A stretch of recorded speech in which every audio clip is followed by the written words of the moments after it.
परमात्मा को पाने तथा उसका वास्तविक लाभ प्राप्त करने के लिए पवित्र बाइबल में प्रमाण है कि प्रभु ने मनुष्य को अपना ही स्वरूप बनाया। 6 दिन में सृष्टि रचकर 7वें दिन विश्राम किया। कुरान शरीफ में प्रमाण है कि हजरत मोहम्मद को खुदा स्वयं कह रहे हैं कि मैंने तुम्हें उस परमात्मा की महिमा बताने के लिए भेजा है। वो परमात्मा कबीर है जिसने 6 दिन में सृष्टि रची तथा 7वें दिन तख्त पर जा विराजा। उसकी खबर किसी बाखबर से पूछकर तो देखो।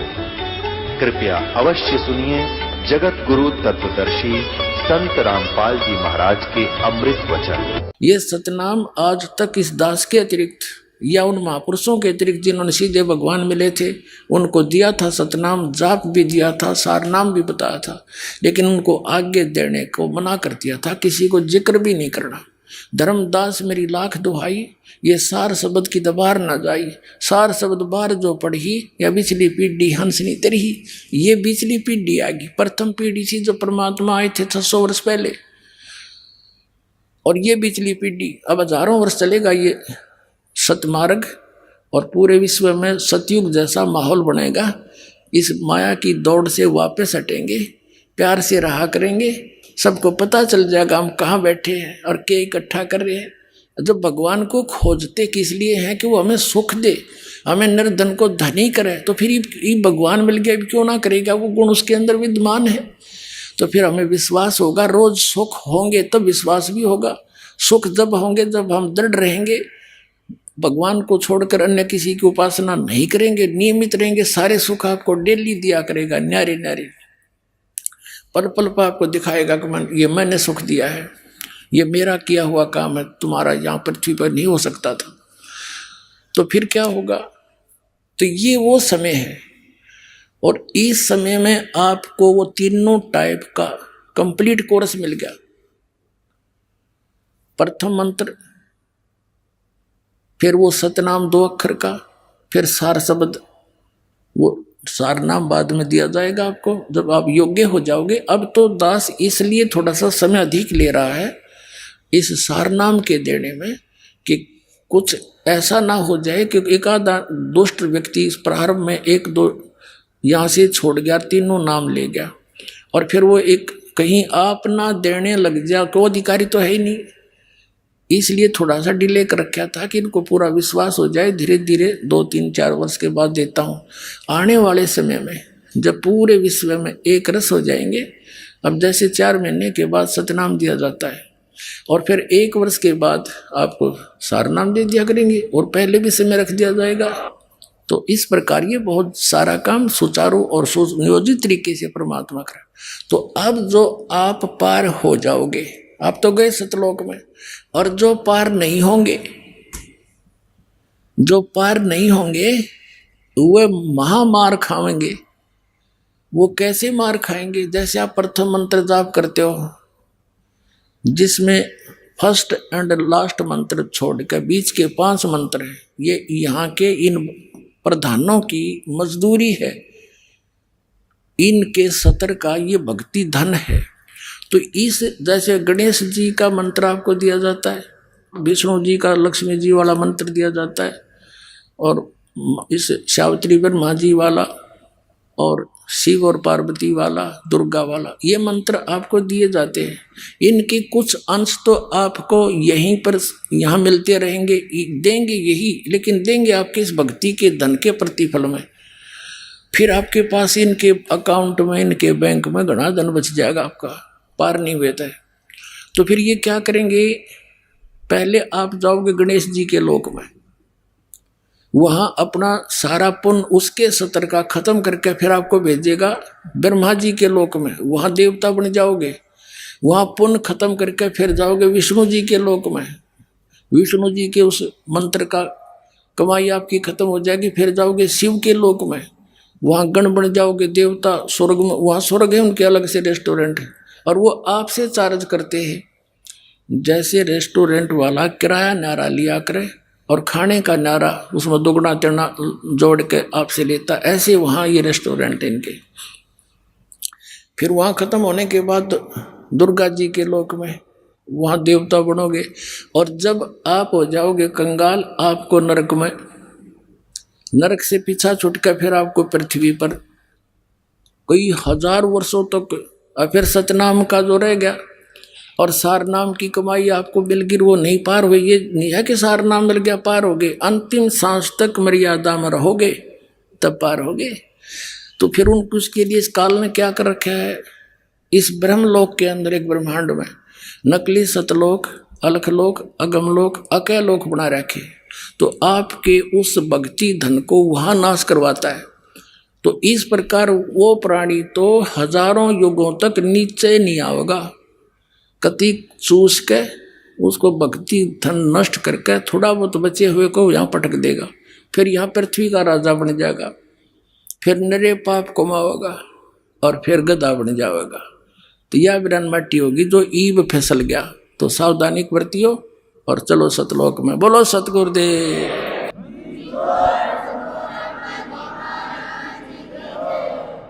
अब कबीर साहब कहते हैं कि शिव मंडल ब्रह्मापुरी चाहे विष्णु लोक में हो, हमरे गुण भूले नहीं तो आन छुटाऊं। तो जैसे गलती से कोई रह गया और वहां जाकर उसका याद आ गया कि हम तो गलत कराए, गुरुजी बताया करते थे, या तो हमारी पूंजी धन नष्ट होगी। अगर वहां भी आप पुकारोगे मालिक को, कहते वहां से भी छुटा लाऊंगा तुमको और पुनः फिर भक्ति प्रारंभ करा दूंगा। इतना समर्थ है ये परमात्मा। बोलो सतगुरुदेव।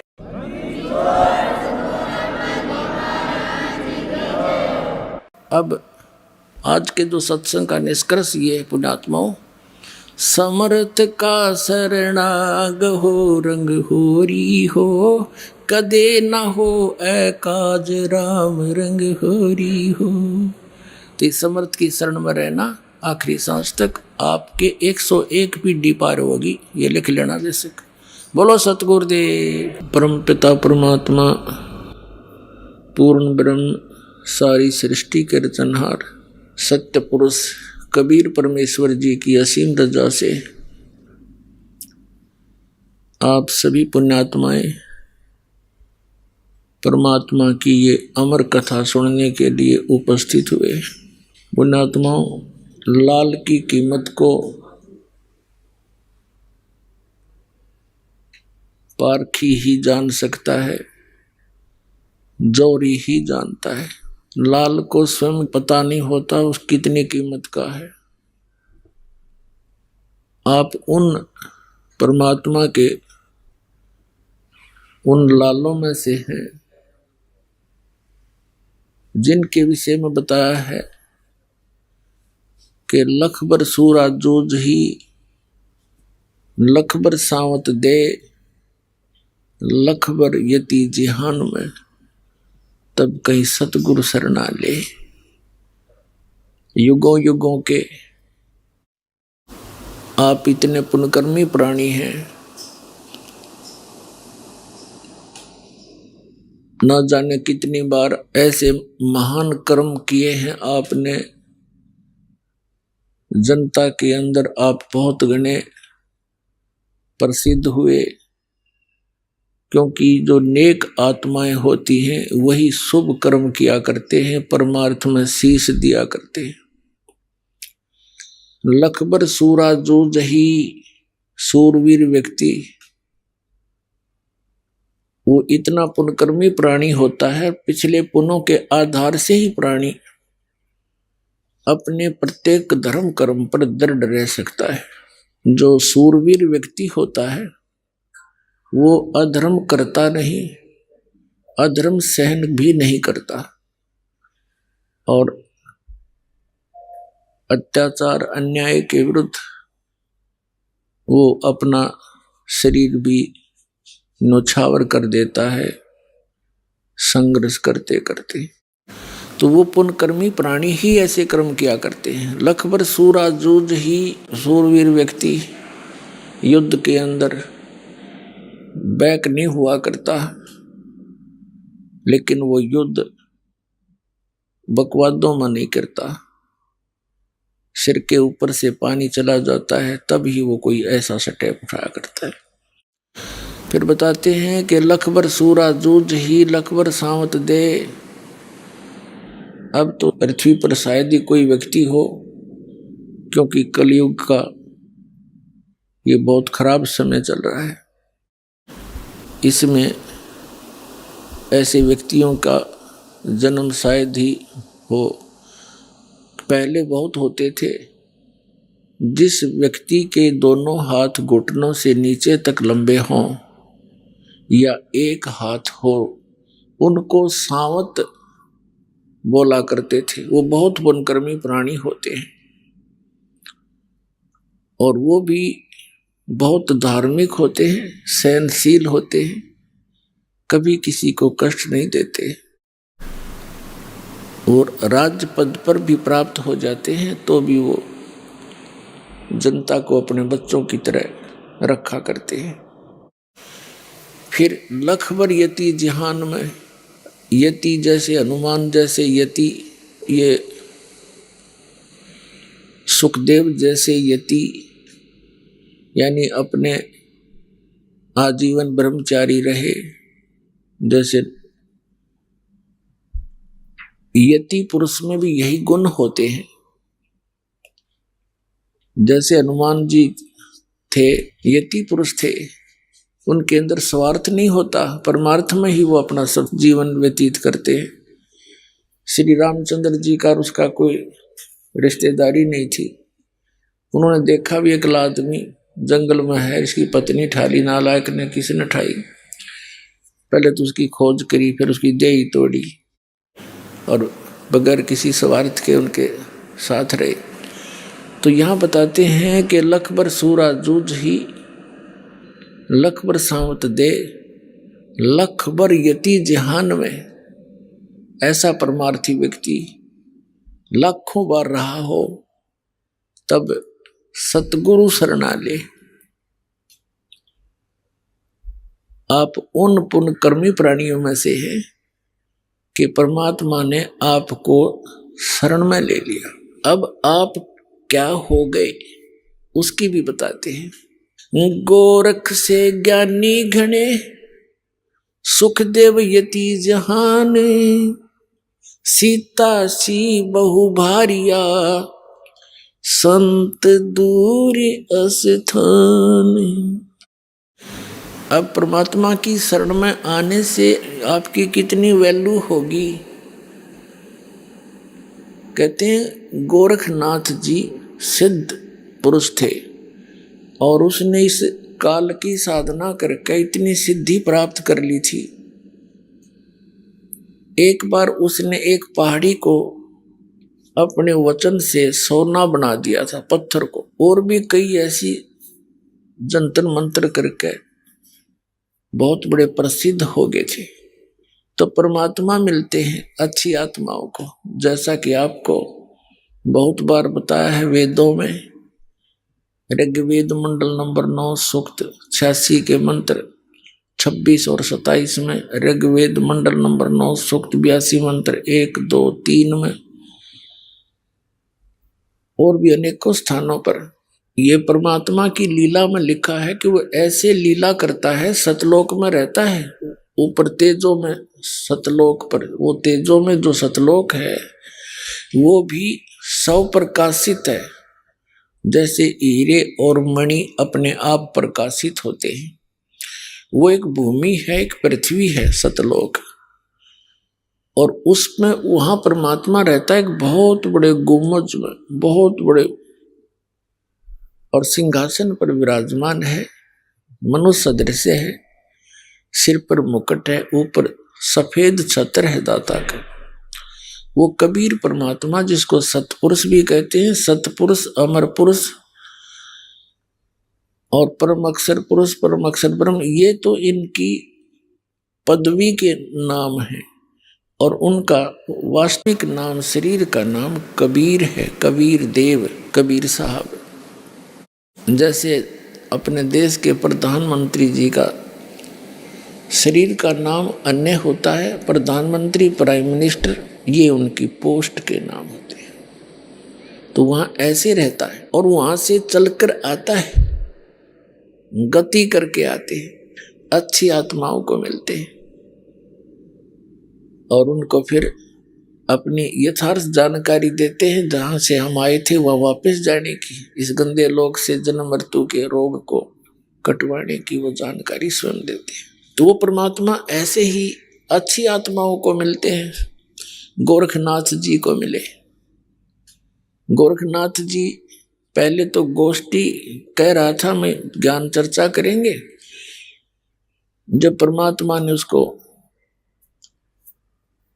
ज्ञान चर्चा के लिए जब शुरुआत की तो परमेश्वर ने अपनी जानकारी देनी चाहिए कि मैं परम अक्षर ब्रह्म हूं और मैं अविनाशी हूं। या गोरखनाथ के गले नहीं उतरी। तब गोरखनाथ जी ने कई और अटपट किया, परमात्मा ने उसको हर प्रकार से फेल करके फिर अपनी शरण में लिया। तब गोरखनाथ जी ने परमात्मा की शरण ली थी, कबीर परमेश्वर की, और परमेश्वर से ज्ञान प्राप्त करके इस ज्ञान के आधार से, और परमात्मा ने उसको सतनाम दिया था, सारनाम नहीं दिया, क्योंकि वो तो अंतर्यामी है। वो जानते हैं कि कौन बिगाड़ कर सकता है कौन नहीं। जैसे आदरणीय धर्मदास साहिब जी को ये कंप्लीट मंत्र दिए थे, सारनाम भी सतनाम भी और प्रथम मंत्र भी। आदरणीय नानक साहिब जी को, आदरणीय मुल्कदास साहिब जी को, आदरणीय दादू साहिब जी को, आदरणीय गरीबदास साहिब जी गांव छुरानी जला जज्जर वाले को, आदरणीय गीसा दास जी साहिब गांव खेकड़ा जला मेरठ उत्तर प्रदेश वाले को, इनको तो कंप्लीट कोर्स दिया था, लेकिन इनको सख्त हिदायत दे दी थी कि तुमने आगे किसी को सतनाम भी नहीं देना है और ना ही ये सारनाम की झलक किसी को बतानी नहीं, क्योंकि आने वाले जो समय हमारा सही है, निर्धारित समय, ये निर्धारित समय है बिजली पीढ़ी का। इस समय तक इन सभी मंत्रों को और इस यथार्थ ज्ञान को गुप्त रखना था। नहीं तो ये काल ने कहा था कि कलयुग में मैं तेरे नाम ते, सतलोक और सचखंड के नाम ते और कबीर और अमर पुरुष के नाम ते मैं अनेक पंथ चलाऊंगा, और उन पंथों में ज्ञान तो कहेंगे वो सतलोक और सचखंड का, और नाम देंगे सारे काल के। तो ये सभी के सभी मेरे ही जाल में फंसे रहेंगे। ऐसी व्यवस्था कर दूंगा जब तुम आओगे कलयुग में, क्योंकि काल ने कबीर परमात्मा से एक प्रार्थना करके वचन प्राप्त किया था कि 3 युगों में, सतयुग त्रेता द्वापर में, जीव कम ले जाना परमात्मा। और परमात्मा को भी मालूम था कि जब तक ये जीव घना दुखी नहीं होलेगा तब तक ये भगवान नहीं ढंग से बच सकता। और सतयुग त्रेता द्वापर तक उनकर्मी प्राणी आते हैं, उनको विशेष दुख नहीं होता, ना शारीरिक कष्ट होते हैं, ना किसी चीज का विशेष अभाव होता है। तो फिर वो जो भी साधना कर रहे होते हैं उनको मिलता है पिछले संस्कार प्रारब्ध से सब सुविधाएं, सब सुख, पुत्र पुत्री, सब सुविधा हो जाती है। तो वो ये सोचते रहते हैं कि हम जो पूजाएं कर रहे हैं इन्हीं से हमें लाभ हो रहा है। तो परमात्मा ने जानबूझकर उसको दे दिया था, बालक है, ये मांग क्या सकता है। 3 युग में जीव थोड़े ले जाना, मालिक को भी मालूम था कि ये ना करें भक्ति मेरे आड़ी 3 युग में, और कलयुग में ये महादुखी हो जाएंगे। और जो साधना ये कर रहे होंगे इन नकली संतों द्वारा बताई हुई, उससे इनको लाभ होना है नहीं, और पिछले पुण्य इनके हैं ही नहीं, होंगे ही नहीं। कलयुग में तो इतने अमकति सतयुग त्रेता द्वापर से अपने पुण्यों को नाश करते करते यहाँ तक पहुँचते। तब परमात्मा को पता था कि उस कलयुग के बिचली पीढ़ी के समय में ये सभी उस काल के जो फैलाए हुए जाल में सब संतों पंथों के पास घूम फिर कर उनके ज्ञान को सुन सुना कर ये सारे थक चुके होंगे, और स्थिति ज्यों की त्यों होगी। जैसे ये जय गुरुदेव पंथ का प्रवर्तक श्री तुलसीदास जी थे, ये मेरे ख्याल में 70 साल तक सत्संग कर गए, 70 से भी ज्यादा कर गए होंगे। और जब से सत्संग करने लगा, जब से न्यू करने लग गए थे, हम तो छोटे छोटे ही थे जब सुना करते जय गुरुदेव सतयुग आओगा, जय गुरुदेव सतयुग लाओगा। वो सतयुग तो है ना, घोर कलयुग ले गए वे, और आप भी चले गए ब्रान माटी करवा के। अपनी आत्मा ना उनकी साधना ठीक, ना उनका ज्ञान कोई भगवान वाला, ना उन्होंने कोई सदग्रंथ धार मान्या। अपनी लोक वेद सुनी सुनाई उस शिवदयाल की दंत कथा से लाखों करोड़ों जीव काल के मुंह में डाल दिए। अब जो दास बताना चाहता उस प्रसंग पर आते हैं कि अब ये जितने भी काल के पंथ थे, काल ने कहा था 12 पंथ करूं मैं साझा, नाम तुम्हारा ले करूं आवाजा। जब परमात्मा ने यस कर दी कि ठीक है 3 युगों में जीव ले जाऊंगा थोड़े, और चौथे युग में कलयुग में जब आओगा तब मैं अपने हंसों को ले जाऊंगा। तब उसने ये एक प्रार्थना और करी थी इस काल भगवान ने कि भगवान आप जबरदस्ती ना करना, बलपूर्वक ना ले जाना, अपनी शरण में बलपूर्वक ना लेना, आप अपना ज्ञान देना, आपके ज्ञान को स्वीकार करे, आपकी साधना करे, आपका हमारी साधना करे, वो हमारा वो मेरा ही रहे। परमात्मा को भी पता था कि जब तक ये मेरा ज्ञान और मेरी भक्ति नहीं करेंगे तो मेरे होंगे कहाँ से। तो ये यस कर दी थी दाता। तब एकदम तेवर बदल गया और लगा कहने के परमात्मा कबीर जी अपने ही पुत्र जोगजीत के रूप में आए हुए थे।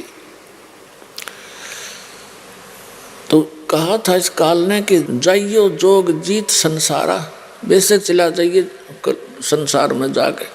कबीर साहब ने कहा था कि मैं इस उद्देश्य से आया हूँ अपने पुत्र जोगजीत के रूप में कि पिता ने भेजा हूँ, और मैं इस उद्देश्य से आया हूँ नीचे जाकर बताऊंगा कि तू काल है और तू भगवान नहीं है, और तूने अपने आप को भगवान सिद्ध कर लिया। मूला माया मग में बैठी हंसा चुन चुन खाई, ये जोत स्वरूपी कहे निरंजन में ही करता भाई। एक न करता दो ना करता 9 ठहराए भाई, और 10वां भी धुंधर में मिल जा सत कबीर दुहाई। तब परमात्मा ने कहा था कि मैं नीचे जाके बताऊंगा और सबको यथार्थ ज्ञान कराऊंगा कि परमात्मा कोई और है, उसकी ये साधना है, ये ज्ञान है। उनको सतनाम दूंगा, सार नाम दूंगा, और तेरे काल के जाल से निकाल कर सतलोक वापस ले जाएंगे। तब उसको दुख हो गया इस बात का, कहने लगा जब तुम्हारा समय आओगा ना कलयुग का, इनको ऐसा कर दूंगा, भक्ति योग नहीं छोड़ूंगा। अब जैसे आदि शंकराचार्य जी के बाद पवित्र हिंदू धर्म में मूर्ति पूजा और श्री राम और श्री कृष्ण की भक्ति चरम सीमा पर करवा दी। कित मंदिर बनवा के, कित तीर्थ बनवा के, कित केदारनाथ बनवा के इस काल ने कति विघ्न तार दिया। तो क्या कहा था कि 12 पंथ करूं मैं साझा, और नाम तुम्हारा ले करूं आवाजा। 12 पंथ नाम जो ले ही मेरे मुख में आन समोही, या और अनेक पंथ चलाऊं, या विद जीवों को भरमाऊं। जाओ जोग जीत संसारा, जीव न माने कहा तुम्हारा। जीव तुम्हारा कहा न माने, और हमरी ओढ़ हो बाद बखाने। अब परमात्मा ने कहा था कि ठीक है, वो आन दे कलयुग का बिजली पीढ़ी का समय, तब मैं अपना एक दास भेजूंगा। परमात्मा ने कहा था जब बिजली पीढ़ी का समय आएगा और 5500 वर्ष कलयुग बीत जाएगा, तब मैं अपना एक अंश बेचूंगा, और फिर वो पूरा ज्ञान समझावेगा। और उस समय तक मालिक को मालूम था कि ये काल के द्वारा प्रेरित जितने भी संत और पंथ हैं ये चरम सीमा पर होंगे। इनके द्वारा दिए गए ज्ञान और भक्ति विधि की पुस्तकें बन चुकी होंगी, और जब मेरा दास जाएगा इनकी सबकी पोल खोल देगा, सदगर्थों से मिलावेगा और इनके थैलों के झाड़े ले लेकर खोल खोल के दिखाओगा, देख भाई असली और नकली की पहचान करा के और मेरे बच्चों को मेरी शरण में ले आवेगा। तो वो समय ईब आ गया। तो जैसे गोरखनाथ जी को पता था कि यू कड़ी बिगाड़ेगा, उसको केवल सतनाम दिया था, वो 2 अक्षर का, सार नाम नहीं दिया। और उस परमात्मा के ज्ञान को लेकर और सतनाम के आधार से उसने प्रचार शुरू कर दिया। और वाह होगी, गोरख जैसा विद्वान नहीं, हम तो इस ऐसे हैं, अर्दी की गांठ लेकर और पंसारी का बोर्ड लगा लेते हैं। तो जिस कारण से आदरणीय गरीबदास साहिब जी कह रहे हैं, परमात्मा कबीर जी से प्राप्त उस संपूर्ण स्पिरिचुअल नॉलेज के आधार से कि गोरख से ज्ञानी गणे, ज्ञान से क्या बात बनेगी जब समाधान नहीं है। गोरख से ज्ञानी गणे और सुख दे यति जहान, सीता सी बहु भारिया और संत दूर स्थान है। कहते हैं गोरख जैसे विद्वान बतेरे पा जाएंगे, अटपट करनी है, और सुखदेव ऋषि जैसे भी बहुत से यति पुरुष मिल जाएंगे, और सीता जैसी पतिव्रता पत्नियों की भी कमी नहीं है संसार में, लेकिन कमी है तो संत की कमी है। कहते हैं गोरख से ज्ञानी गणे और सुख दे यति जहान और सीता सी बहु भारिया और संत दूर स्थान, यानी संत भक्ति मार्ग में ये बहुत दूर घर है जो, तो आप वो भक्त वो संत बन गए। संत सोए जो सीधा चाले, यानी मार्ग भी सीधा हो, बकवाद भी छोड़ दे। तो ये जो आप आज इस परमात्मा की शरण में आए हो, इससे पहले तो आप कैसे थे? लखबर सूरा जूझ ही लखबर सामत दे, और लखबर यति जहान में रहा हो, तब सतगुरु शरण ले, तब ऐसी पुण्यात्माओं परमात्मा कबीर जी की शरण में आती हैं। और फिर क्या बताते हैं कि उसकी जब शरण में आने के बाद फिर आप क्या बन गए? गोरख से ज्ञानी गणे, सुख दे यति जहान और सीता सी बहु भारिया, संत दूर स्थान। आप उन संतों में से हो गए जो पूर्ण रूप से कंप्लीट कोर्स प्राप्त हो गया। तो आपको जो लाभ होगा, आपका जो जीवन सफल होगा, उन महापुरुषों का भी नहीं हुआ जो बहुत महिमा प्राप्त करके संसार में प्रशंसा के पात्र बनकर चले गए। तो आप परमात्मा के उन लाडली आत्माओं में से हो, जिनके विषय में क्या कहते हैं? जिनके विषय में कहते हैं परमात्मा साधों से ती मस्करी, ये चोरों नाल खुशाल, मल अखाड़ा जीतेंगे ये युग न युगन के माले। कहते हैं हम जो सही मार्ग बताते हैं संत भक्त, उनके साथ तो ये जनता भोली भाली मजाक करती है, मस्करी करती है, और इन चोरा नाल खुशहाल ये नकली संत पंथों के साथ कहते हैं मैं बड़े खुश होकर नो श्रद्धालु बने बैठे, कोई ऑब्जेक्शन नहीं। और जब ये बताया जा रहा है कि ये मार्ग गलत है, तुम्हारी साधना गलत, तुम्हारा ज्ञान गलत है, रुक के मार रहा दास की इतने दिन आवाज लगा रहा, 15 साल हो गए, और फिर भी जूना रेंगती, उन झूठों के ऊपर विश्वास करें बैठे। मेरे दास का क्या उद्देश्य है? और नहीं तो ये संत जवाब दें, अगर रामपाल झूठ बोल रहा है एक शब्द तक कह के दिखा दो और प्रमाण दे दो मैं झूठ बोल रहा हूँ। घेरे बैठी थी, जनता को बर्बाद कर दिया। और क्या कहते हैं कि साधों से ती मस्करी, और इन चोरा नाल खुशाल, मल अखाड़ा जीतेंगे ये युगन युगन के माल। आप कोई आज के नहीं लग रहे, असंख्य युगों से आप भक्ति की प्रेरणा में कहीं ना कहीं भटक रहे हो। परमात्मा आते हैं, चारों युगों में आते हैं। चारों युग में संत पुकारे, कूक कहा हम हेल रे, हीरे माणिक मोती बरसे, ये जग चुगता ढेल रे। परमात्मा कबीर जी बताते हैं कि हम चारों युगों में आए।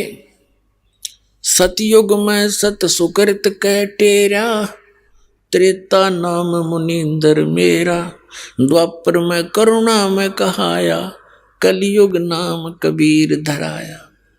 चारों युग में संत पुकारे, यानी जिन पुण्यात्माओं को परमात्मा कबीर जी परमेश्वर सतपुरुष आकर मिले, उन्होंने फिर उस परमात्मा के ज्ञान का जन जन तक कोशिश की पहुंचा दूं। जैसे आदरणीय नानक साहिब जी को स्वयं परमात्मा सतपुरुष आकर के बेई नदी से लेकर गए सचखंड, 3 दिन तक उनको अदृश्य कर दिया, गुप्त कर दिया उनके शरीर को, और सब लोगों से सब सतिथि से परिचित करा कर वापस छोड़ा।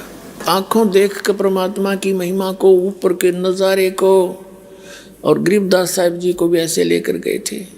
तो इन महापुरुषों ने फिर वापस आकर संसार में सब लोक लाज सब मर्यादाएं तोड़ दी, क्योंकि ये दृढ़ भक्त होते हैं और इनको कंप्लीट कोर्स दिया था। इन्होंने कभी किसी, परमात्मा ने कहा था भी जिक्र नहीं करना, इन्होंने किसी को छींट भी नहीं लगने दी उस माल्य के तीनों मंत्रों की, क्योंकि अगर वो पहले बता जाते थे या बात बिगड़ जाती। ये काल के दूत यही नाम देते पाते गुरु ग्रंथ साहिब मत नोट करके हैं, और ये अधिकारी थे नहीं। अधिकारी तो दास भेजा मालिक ने बना के, और अनधिकारी से बनाया हुआ पासपोर्ट काम नहीं आवा, पूरा एयरपोर्ट पर जेल में जागा फिर वो। तो ये अनधिकारी थे सारे। तो ये राधा स्वामी पंथ कहाँ से चला, इनके इतिहास देख लो, पढ़ाया था आपको कल। शिवदयाल जी जो थे राधा स्वामी पंथ के प्रवर्तक हैं, और ये पंजाब के रहने वाले थे, आगरा में रहने लगे। गुरु ग्रंथ साहिब को पढ़ा करते, कबीर साहिब की वाणी पढ़ा करता। जैसे भी इसने समझ मत आई, कोई नाट बट करके यो इतना बखेड़ा पैदा कर गया। अगर ये गुरु ग्रंथ साहिब में ये मंत्र होते तो यो यही मंत्र चालू कर जाता, और वो अधिकारी था नहीं, क्योंकि उसका कोई गुरु नहीं, और गुरु भी हो तो उस परंपरा से हो। तो यही नाम ये आज दे रहे होते। दास कैसे डिफ्रेंशिएट करता, फिर आज आपको कैसे विश्वास दिलाता ये नकली ये असली। तो उस दिन परमात्मा ने कहा था, धर्मदास मेरी लाख दुआई, एक तो सार शब्द की दबार नहीं जाई, दूसरे कहा था सार शब्द बार जो पढ़ी या बिचली पीढ़ी मेरे हंस नहीं तढ़ी। फिर कहा था धर्मदास मेरी लाख दुआई, ये मूल ज्ञान की दबार न जाए। ये मूल ज्ञान जो दास आपको बता रहा ये है मूल ज्ञान। कबीर साहब ने कहा कि 33 अरब ज्ञान हम बाख्या, ये मूल ज्ञान अभी तक गुप्त ही रखा। इसको गुप्त रखा हुआ था, किसी का छीट नहीं लगने दी, ना कबीर पंथियों को पता, औरों को तो पता होगा कहाँ से इस पवित्र ज्ञान का। और कबीर सागर पढ़े इनका समझ बनाया कुछ भी। गीता के पढ़ने वालों को गीता का ज्ञान नहीं, वेदों को पढ़ने वालों को वेदों का ज्ञान नहीं, गुरु ग्रंथ साहिब को पढ़ने वालों को गुरु ग्रंथ साहिब का ज्ञान, उसमें कहा क्या जा रहा है। और पवित्र बाइबल के पढ़ने वाले बाइबल का ज्ञान नहीं, वो निराकार बतावे, गॉड इज फॉर्मलेस। और पवित्र बाइबल में लिखा है भगवान मनुष्य दृश्य है, उसने अपने जैसा मनुष्यों को अपने स्वरूप के अनुसार उत्पन्न किया। तो खाक समझाए नरक सदग्रंथों को। तो इस दास पर दया करी परमात्मा ने, क्योंकि ये सभी उसी के बच्चे हैं, चिट्टी से लेकर हाथी तक। पूरी पृथ्वी पर जितने मानव हैं ये सभी प्राणी उस कबीर परमात्मा के हैं, और हम तत्व ज्ञान से अपरिचित होकर के न्यारे न्यारे कर दिए इन्होंने। अब हम उसी प्रसंग पर आते हैं कि क्या बताते हैं परमात्मा कि जिन महापुरुषों को परमात्मा मिले उन्होंने इस ज्ञान को कति गुप्त रखा, ये नाम नहीं बताए। जैसे आदरणीय नानक साहिब जी, ये स्वयं वो मंत्र जाप करते थे सतनाम के 2 अक्षर का, आपको बहुत बार दिखाया है जन्म साखी भाई बाला वाली। जो जन्म साखी भाई बाला वाली हैं, ये एक बहुत प्रमाणित रिकॉर्ड है, क्योंकि भाई बाला जी जो थे नानक साहब के साथ रहे थे, और जो भी उनकी वार्ता जो लीला उन्होंने की वो उसने आंखों देखी लिख रखी। तो समुद्र की साखी में उस 2 अक्षर के नाम का प्रमाण है, और पूरे सिख समाज में उसकी छींट भी नहीं है, क्योंकि उनको सख्त हिदायत थी कि ये नाम अभी किसी को बताना नहीं। और ये महापुरुष बड़े दयालु होते हैं, इनको सब पता होता है। उन्होंने गुरु ग्रंथ साहिब की जैसे प्रेरणा तो उन्हीं मालिक की होती है, जैसे कुछ तो कबीर परमात्मा की वाणी को पढ़कर चलते रहे। अब सदग्रंथों के स्वाध्याय से, इनके पठन पाठन से पुण्यात्माओं ज्ञान यज्ञ का लाभ होता है। जैसे कबीर पंथी अपनी एक संध्या आरती बना रखी उन्होंने, सुबह शाम को करते हैं, और जैसे गरीबदास जियों के पंथ में भी ये भक्ति बोध आपको दिया जाता है, ये सब बना रखा है सबने, उनमें कुछ वाणी हटकर अलग से है। और ऐसे ये सिख धर्म में क्या बना रखे है, जपजी साहिब बना रखी है, गुरु ग्रंथ साहिब से निकाल कर कुछ चुनी हुई वाणी, तो उनको डेली पढ़ते। और जैसे पवित्र हिंदू धर्म के अंदर गीता जी का नित्य पाठ करने की सलाह दी जाती है, कुछ वेदों के कुछ मंत्र अलग से निकाल कर उनका नित्य पाठ करते। तो इन सदग्रंथों के, इसको स्वाध्याय बोलते हैं, इस पढ़ने से, इसकी सुनने से एक ज्ञान यज्ञ होती है। और सिख समाज में एक और दया होकर रखी थी कि गुरु ग्रंथ साहिब को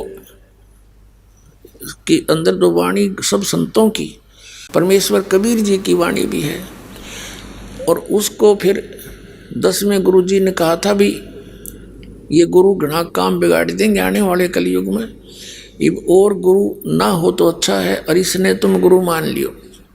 तो उसको प्रणाम करने लगे एज ए गुरु, तो प्रणाम यज्ञ का फल भी इनको मिला। और फिर भंडारे चलते हैं गुरुद्वारों में, तो ये 3 यज्ञ शुरू होगी वहाँ पर, एक ज्ञान यज्ञ, दूसरी प्रणाम यज्ञ, और तीसरी जो है धर्म यज्ञ।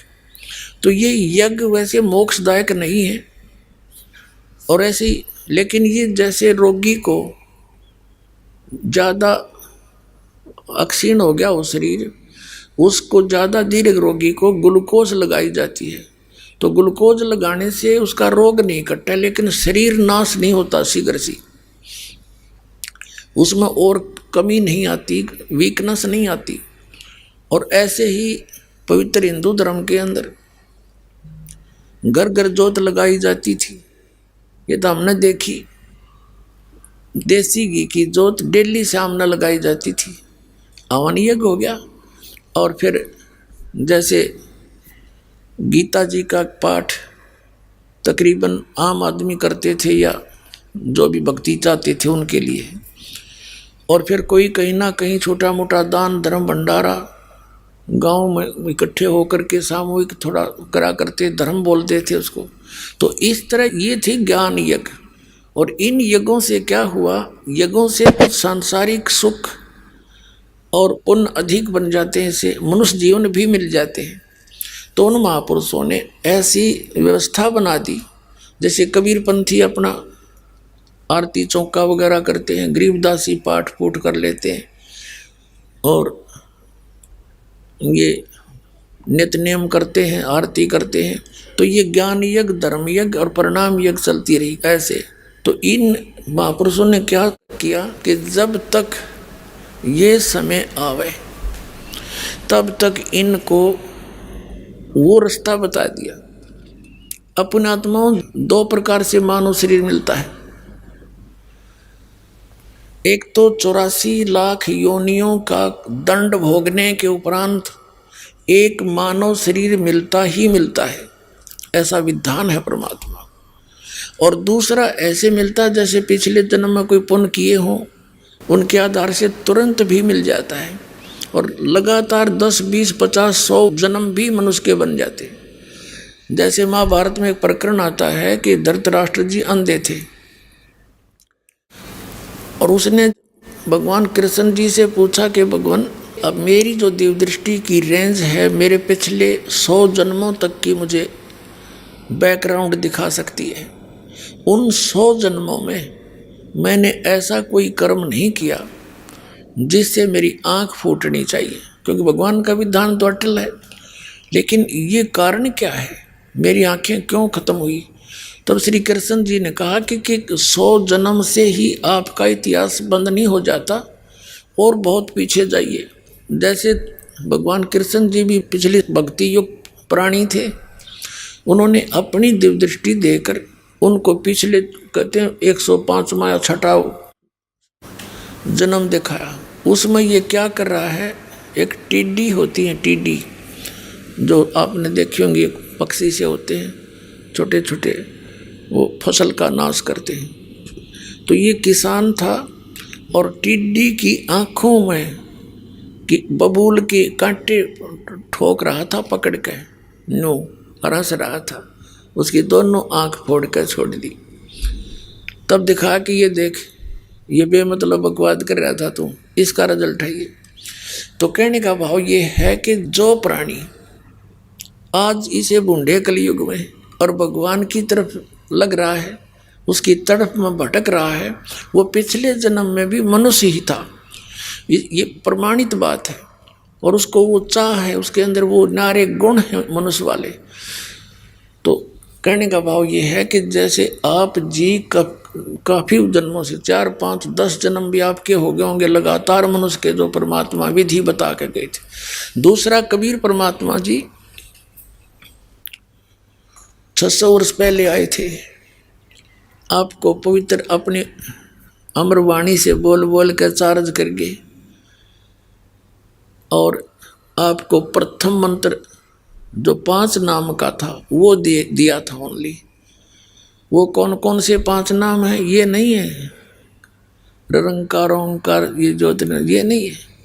जो आपको अप्रथम मंत्र दिया जाता उसके बीच वाले 5 नाम ये स्टार्ट करवाए थे। आने वाले समय में इन कबीर पंथियों ने ज्ञान तो रहा नहीं, कोई इनको कहने लगा तुम बात करते हो सतलोक और सचखंड की, नाम जपते हुए 5 इन देवताओं का है, ये कोई बात हुई? तो फिर इनको ज्ञान था नहीं, इन्होंने नाम बदल लिए। ये पूजा नहीं है इनकी। किसी से हमने लोन ले रखा है बैंक से या किसी व्यक्ति विशेष से, तो उसका लोन देने जाते देना है, मजदूरी करनी है, मजदूरी करके उसका लोन देना है, तो हम कोई उसकी पूजा थोड़ी कर रहे हैं। उसका लोन देना ही देना है, बाय रिस्पेक्ट देना है, इज्जत से देना है। वो मिले जब जिससे हमने कर्ज ले रखा है उसको प्रणाम भी करना है, आदर सत्कार करना है। तो हम ये इनकी मजदूरी करते हैं, पूजा नहीं कर रहे। तो परमात्मा दयालु थे, 64 लाख शेष हुए थे उस टाइम, उन 64 लाख को चार्ज कर गए, और वही अब मनुष्य जन्म प्राप्त करते हुए आ रहे हैं। करके चार्ज चले गए, दाता दयालु थे। कहते हैं जो जन मेरी शरण है ताका हूं मैं दास, और गेल गेल लाग गया फिर जब लग धरती आकाश।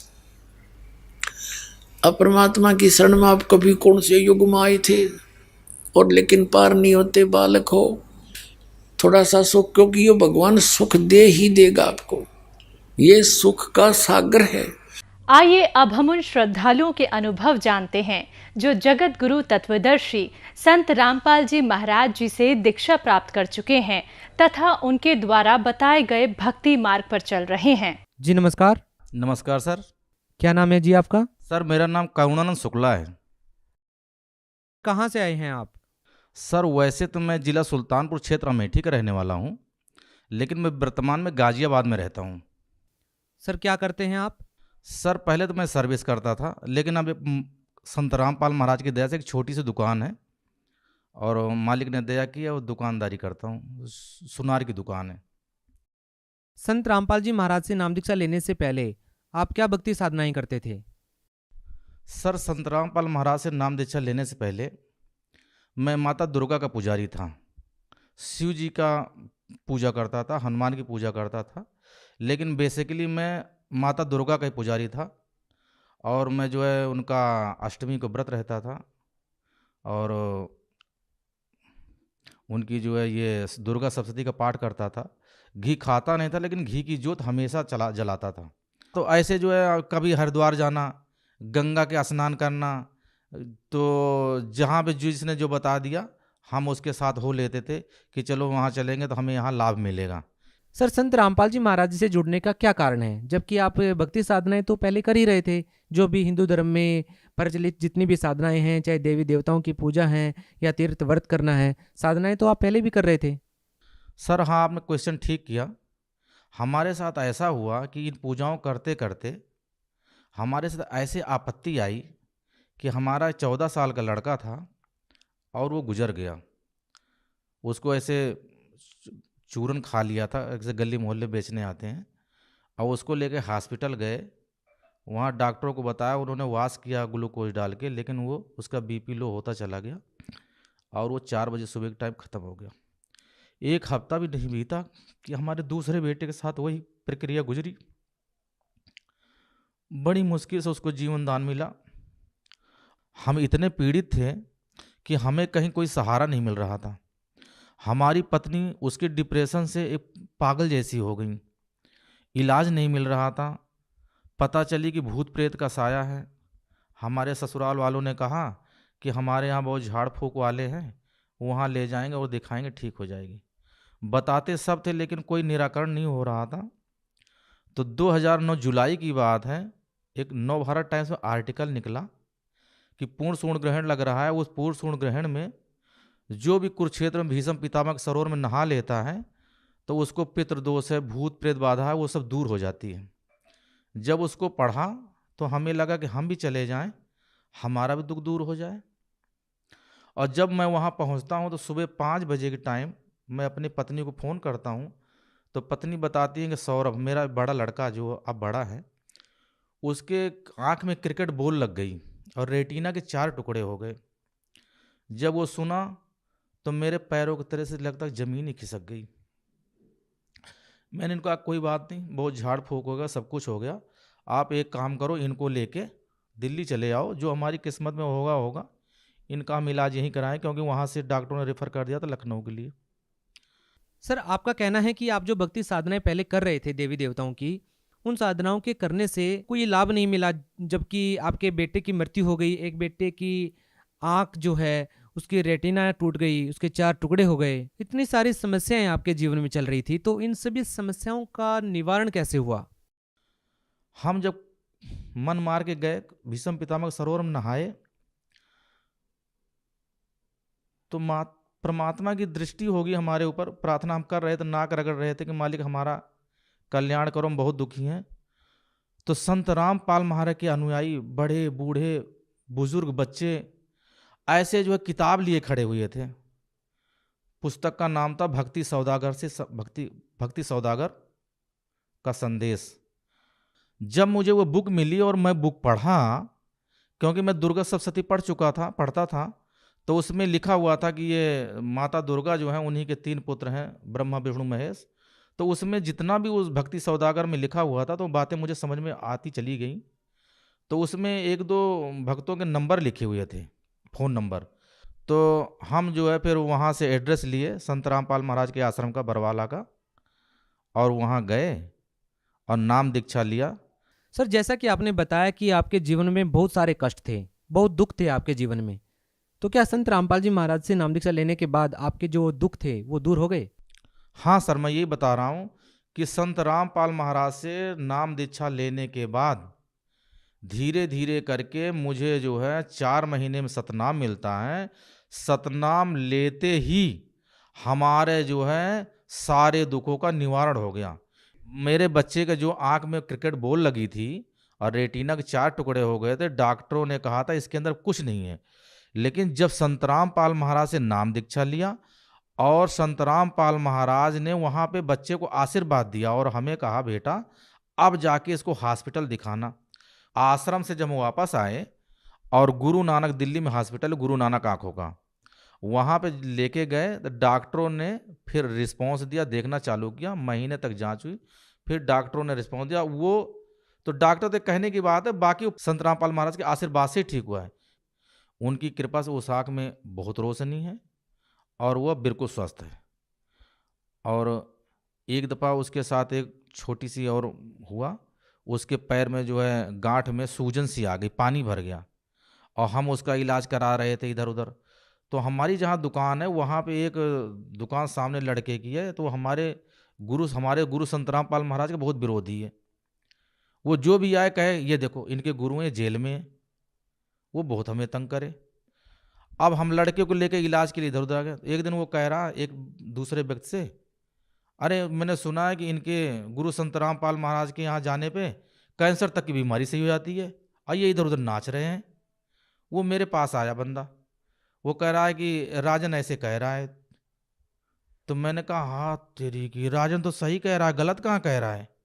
फिर मैंने अपनी भगवती का मैंने कहा गुरुजी पे यहाँ फ़ोन मिलाओ और प्रार्थना लगाओ। गुरुजी पे यहाँ प्रार्थना लगाई, गुरु हमारे संत रामपाल महाराज, वहाँ से प्रार्थना लगाई। अगले दिन गुरुजी का आदेश आया संत रामपाल महाराज के यहाँ से कि ये संकल्प करो, जोत संकल्प करो और लड़का ठीक हो जाएगा। बस जो संकल्प किया और परमात्मा का दंडवत प्रणाम किया संत रामपाल महाराज के चरणों में, और लड़के का पैर ऐसे सही हो गया जैसे कुछ हुआ ही नहीं था। तो ऐसे तो भगत जी सर परमात्मा तो नित कुछ न कुछ लाभ देते ही रहते हैं। परमात्मा संत रामपाल महाराज के लिए मैं कह रहा हूँ, हमारे गुरु हैं, हमारे वो लिए परमात्मा है। एक दफ़ा सर मैं घटना बताऊँ आपको, मैं जो है बाइक से आ रहा था और मेरा जो है भैंसे से एक्सीडेंट हुआ है। अपने यहाँ आपके यहाँ यूपी में इधर तो कहते हैं उसको कटरा कहते हैं, और वहाँ पे हरियाणा में झोटा कहते हैं, हमारे यहाँ भैंसा कहते हैं। और वो रोड किनारे खड़ा था, 55-60 की स्पीड हमारी बाइक चल रही थी। तो मैंने कहा खड़ा ही तो है क्या करेगा, लेकिन जब हम उसके नज़दीक आए 100-150 मीटर, तो वो रोड को क्रॉस करने लगा। अब मैंने कहा उधर से एक कार भी आ रही, मैंने कहा आप तो बचेंगे नहीं। मेरा ये घुटना हाथ का लगा उसके भैंसे के उसमें गर्दन में, और वो इतना विशाल भैंसा तक पीछे बैक हो गया। वहाँ 4-6 आदमी खड़े थे, दौड़ के आए, भैया कहाँ जाओगे। मैंने कहा मैं दिल्ली जाऊँगा। इतनी दूर आए थे। उन्होंने कहा आगे डॉक्टर है, डॉक्टर से दवा लेके तो जाना। मैंने कहा ठीक है जी। अब हमारे यहाँ जिस शोरूम पे मैं नौकरी करता था, उस दिन संडे के दिन तक किट्टी थी, किट्टी पार्टी होती है। हम वहाँ पहुँचे जी, उसमें व्यस्त हो गए, क्योंकि मेन हम कार्यकर्ता थे नौकर के तौर पे। तो वहाँ हम व्यस्त हो गए। शाम को जब मुझे छुट्टी मिली, तो ये कोई 8 साल पहले की बात है। मैं आपको बताऊं कि मैं ब्राह्मण जाति से बिलोंग करता हूं। तो हमारे बहनोई जो है वो एक दिन आए थे 7-8 साल पहले, तो पत्रा पंचांग लेके आए थे। तो उन्होंने देखा, तो उन्होंने कहा कि आप जो है 40 वर्ष किसी सूरत में क्रॉस नहीं कर सकते, आपको मौत होगी। हमारी पत्नी कहने लगी कि जीजा आप कैसे कह रहे हो। तो उन्होंने कहा मैं ऐसे कह रहा हूँ जो इनका लिखा हुआ है। तो उन्होंने कहा मैं शिव के व्रत रहूँगी, ये करूँगी वो करूँगी। उन्होंने कहा आप कुछ भी कर लो, इनकी आयु इससे ऊपर है नहीं। अच्छा जी। अब जब उस दिन हमारे साथ ये घटना घटी, और जब शाम को हम छुट्टी 9 बजे मिली और हम गए हाथ मुंह धोने, और वहाँ मुझे ऐसे पूरी सीन हमारे चेहरे के सामने नजर आई कि आज तो यमराज स्वयं आए थे मुझे लेने और मैं बच गया। आज तो मेरी अर्थी आनी थी और मैं स्वयं चला आया। मैं बैठ के सर रोया वहाँ पे, और रोया। फिर उसके बाद नॉर्मल जब हुआ तो हाथ मुंह धोया, घर आया तो मैंने इनको बताया अपनी पत्नी को। तो हमारी पत्नी ने कहा कि जो होना तो पहले हो गया, अब हम समर्थ की शरण में हैं। हमारे गुरु पूरे गुरु हैं संत रामपाल महाराज, अब हमारे साथ हादसा ऐसा हो नहीं सकता। तो मैंने कहा हाँ तुम सही कह रही हो, अगर आज गुरुदेव की हमारी कृपा न होती तो हमारी अर्थी आती, ये तो हम चले आए। तो ऐसे सर अनेकों लाभ मिलते रहते हैं। जब से हम गुरुदेव की शरण में आए, संत रामपाल महाराज नित नया चमत्कार करते हैं हमारे साथ। और इनको तो हमारी पत्नी बताती हैं, अभी 2 दिन पहले भी गुरुदेव इनको दर्शन दिए। ये रोने लगी तो गुरुजी ने इनके सर पे हाथ रखा कि बेटी क्यों रो रही हो। तो मालिक तो हमेशा इनको तो दर्शन देते रहते हैं। छोटा बेटा बीमार था, उसको भी बहुत असहनीय दर्द हो रहा, तो मैं उसको यही करा कि बेटा जो है गुरुजी की शरण में हो, आपने जो भी गुरुजी ने आपको मंत्र दिया सो आपको तो सतनाम मिल चुका है, और उसका सुमिरन करो। हैं, आज जब उन्होंने गुरुजी को याद किया तो गुरुजी आके उनको दर्शन दिए और थोड़ी देर बाद ही वो स्वस्थ हो गए। तो ऐसे अनेकों लाभ हैं भगत जी, लाभ तो गिनवाने बैठेंगे तो दिन बीत जाएगा। लाभ सर हम आपसे ये जानना चाहेंगे कि पहले आप कोई नशा करते थे? हाँ सर, अब आपसे क्या छुपाऊं, नशा तो मैं करता था, तम्बाकू खाता था, गुटखा खा लेता था, सिगरेट भी पी लेता था, और मैं आपसे क्या बताऊं, बताने में शर्म लगती है, भांग खाता था। शाम को 7:30 बजते थे और मैं भांग खा लेता था, और 2-2.5 घंटे तो मैं भांग की नशे में ड्यूटी करता था, और उसके बाद वहाँ से घर आता था। और भगत जी ऐप तो था, कहीं कॉलोनी में कोई मिल गया गांजा पीता था, गांजा पी लेता था। क्या आप अभी भी नशा करते हैं? नहीं, हमारे संत रामपाल महाराज की इतनी दया हुई, हाँ मैं बताना चाहूँगा आपको, उस भांग को मैं छोड़ना चाहता था, 1-2 दिन नहीं छोड़ देता था तो बच्चे, हमारी पत्नी तो सो जाती थी, लेकिन मैं सारी सारी रात जागता था, मुझे नींद ही नहीं आती थी, मुझे लैट्रिन नहीं होती थी, पूरा पेट जाम हो जाता था। लेकिन जब से संत रामपाल महाराज की शरण में आया हूँ, हमें ध्यान ही नहीं था कि मैं कभी नशा भी करता था। नशा तो ऐसे छूट गया जैसे हमें लगा हम कभी नशा करते ही नहीं थे। सर एक व्यक्ति के जीवन में इतना परिवर्तन कैसे आ जाता है कि वो किसी संत से जुड़ता है और वो अपना नशा छोड़ देता है? आखिर संत रामपाल जी महाराज से नाम दीक्षा लेने के बाद व्यक्ति नशा कैसे छोड़ पा रहा है? सर संत रामपाल महाराज जो हमें नाम दीक्षा देते हैं ना, वो शास्त्रों पे आधारित है, और जो सतमंत्र हैं उन सतमंत्रों में इतनी ताकत है कि व्यक्ति के अंदर दुर्गुण तो दूर भाग जाते हैं और सद्गुण समाहित होने लगते हैं। ये संत रामपाल महाराज जो नाम दीक्षा देते हैं उन सतमंत्रों का ही कमाल है। सर ऐसे बहुत सारे लोग हैं जो वास्तव में नशा छोड़ना चाहते हैं, तो क्या वो लोग उम्मीद कर सकते हैं कि संत रामपाल जी महाराज जी से नाम दीक्षा लेने के बाद वो नशा छोड़ पाएंगे? सर बिल्कुल छोड़ पाएंगे। संत रामपाल महाराज की शरण में आएं और उनसे नाम दीक्षा लें। देखो, नाम दीक्षा देने का अधिकारी होता है, अब पासपोर्ट सब बना दे उससे नहीं चलेगा, लेकिन जो एथोराइज है उसी के सिग्नेचर चलेंगे। अब संत रामपाल महाराज परमात्मा के अवतार हैं और उनके पास नाम देने का उपदेश देने का अधिकार है। उनसे आकर जो भी नाम दीक्षा लेगा उसमें कोई शक की गुंजाइश ही नहीं है, उसका नशा छूट जाएगा, और हर जो मर्यादा में रहकर सद्भक्ति करेगा उसके सारे दुख दूर होंगे। ये संत रामपाल महाराज तो पूर्ण परमात्मा हैं, इनसे नाम दीक्षा लेने पर लाभ ही लाभ मिलेगा। सर आप भगत समाज को क्या संदेश देना चाहते हैं? मैं भगत समाज को संदेश देना चाहता हूँ कि संत रामपाल महाराज की शरण में आओ। जैसे हमारे कष्टों का निवारण हुआ है वैसे ही आपके कष्टों का निवारण होगा। जिसकी नशा नहीं छूट रही है उसकी नशा छूट जाएगी, कोई रोगी है उसका रोग दूर होगा, सारे लाभ मिलेंगे अगर संत रामपाल महाराज की शरण में मर्यादा में रह के भक्ति करोगे तो। सर आपने तो संत रामपाल जी महाराज जी से नाम दीक्षा ले ली है, बहुत सारे लोग हैं ऐसे जो संत रामपाल जी महाराज जी से नाम दीक्षा लेना चाहते हैं, वो संत रामपाल जी महाराज से कैसे जुड़ सकते हैं? सर संत रामपाल महाराज का यूट्यूब पे सत्संग आता है, फेसबुक पे आता है, उस पे आप संत रामपाल महाराज सर्च कीजिए, सत्संग सुने, और वहाँ पे नंबर आते हैं, उन नंबरों पे आप फ़ोन करें, आपको नज़दीकी नाम देन केंद्र का नंबर मिल जाएगा और आप वहाँ जाकर नाम दीक्षा ले सकते हैं। जी बहुत बहुत धन्यवाद। सच साहब।